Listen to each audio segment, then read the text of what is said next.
taliska qaybta saddexaad ee ciidanka qaranka Jamhuuriyadda Soomaaliland ee magaalada Cerigabo ayaa saak si rasmi ah ula wareegay gaari bas ah oo ku deeqay guurti Saalax Xaaji Xasan iyo sidoo kale dhul ballaaran oo ay ku deeqday Marwa Aamin Ciga Dhoobey kuwaas oo loogu talagalay taageeridda iyo horumarinta ciidanka qaranka.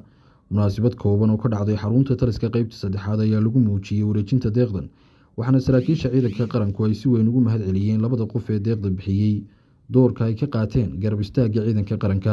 mas'uuliyiinta taliska ayaa tilmaamay in deeqdan ay tahay mid kor u qaadaysa howlaha ciidanka isla markaana tusaale u ah wada shaqaynta shacabka iyo ciidamada qaranka Jamhuuriyadda Soomaaliland. maanta halkan waxaanu kaga wareegnaa bas weyn baan kaga wareegnaa.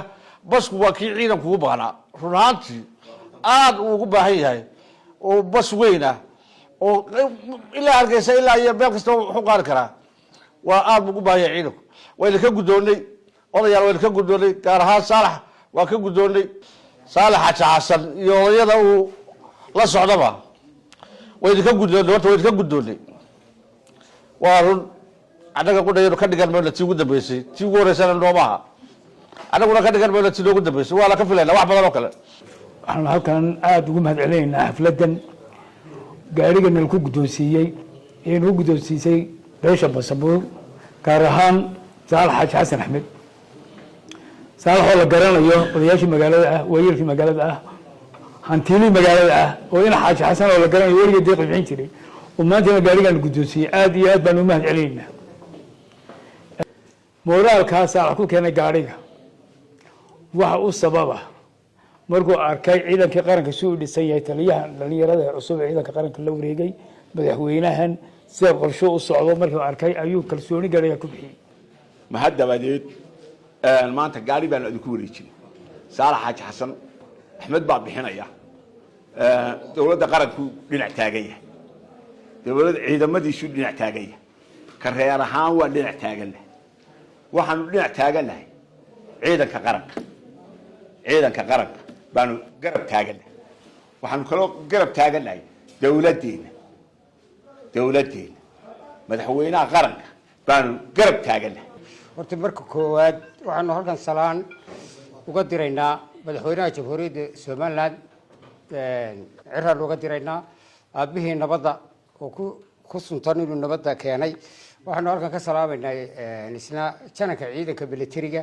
maanta waxaanu halkan usoo fadhiisanay taliskan usoo fadhiisanay hawl ballaaran oo hadday qaramayntii tahay iyo hadday difaaci dalka tahay qaybtan halkan nala fadhida ay qabatay oo mudan markaa in loo abaalgudo iyagoo colaadna u diyaara nabadna u diyaara baynu maanta halkan nabadgelyo ku wada fadhina ilaahayna dhibaatayna gagaba keenin nabadgelyadiina way naga shaqeeyeen gacantaana ciidanka halka jooga waxay ku sidaan nabadii gacantaana waxay ku sidaan qorigii basku u leeyahay oo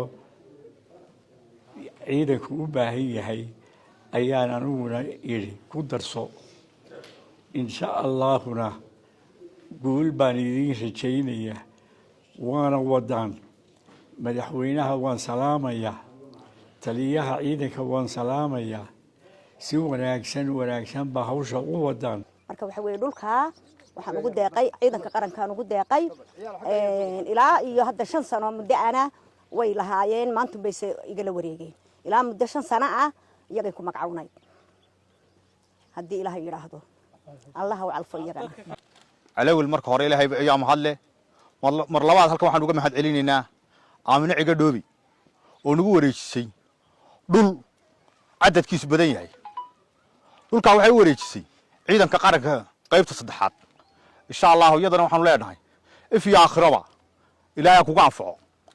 ilaahay baa mahadle barlabaadka waxaan mahadcelinaynaa Aamin Ciga Dhoobey oo nagu wareejisay dhulkan ballaaran ee jawooyinka ah ee qayb dhisan tahay ku wareejisay ciidanka qaranka. ilaahay ugu badxasanaadka miisaanka xasanaadka ugu bedelo dhulka ay bixisay ciidanka qaranka siisay. waxaanna waa ka gudoonaynaa anoo ka wakiila taliyaha qaybta saddexaad. qadii labaad ee aanu saaka la wareegno oo iyadoo bishu tahay 7 bisha waa deeqdii labaad ee aan la wareegnay. annana waxaan ballan qaadaynaa dhulka inaan dhisano oo muujino si ay u muuqato deeqda ay bixiyeen u muuqato. waa Maxamed Maxamuud Maxamed warbaahinta qaranka Soomaaliland magaalada Cerigabo.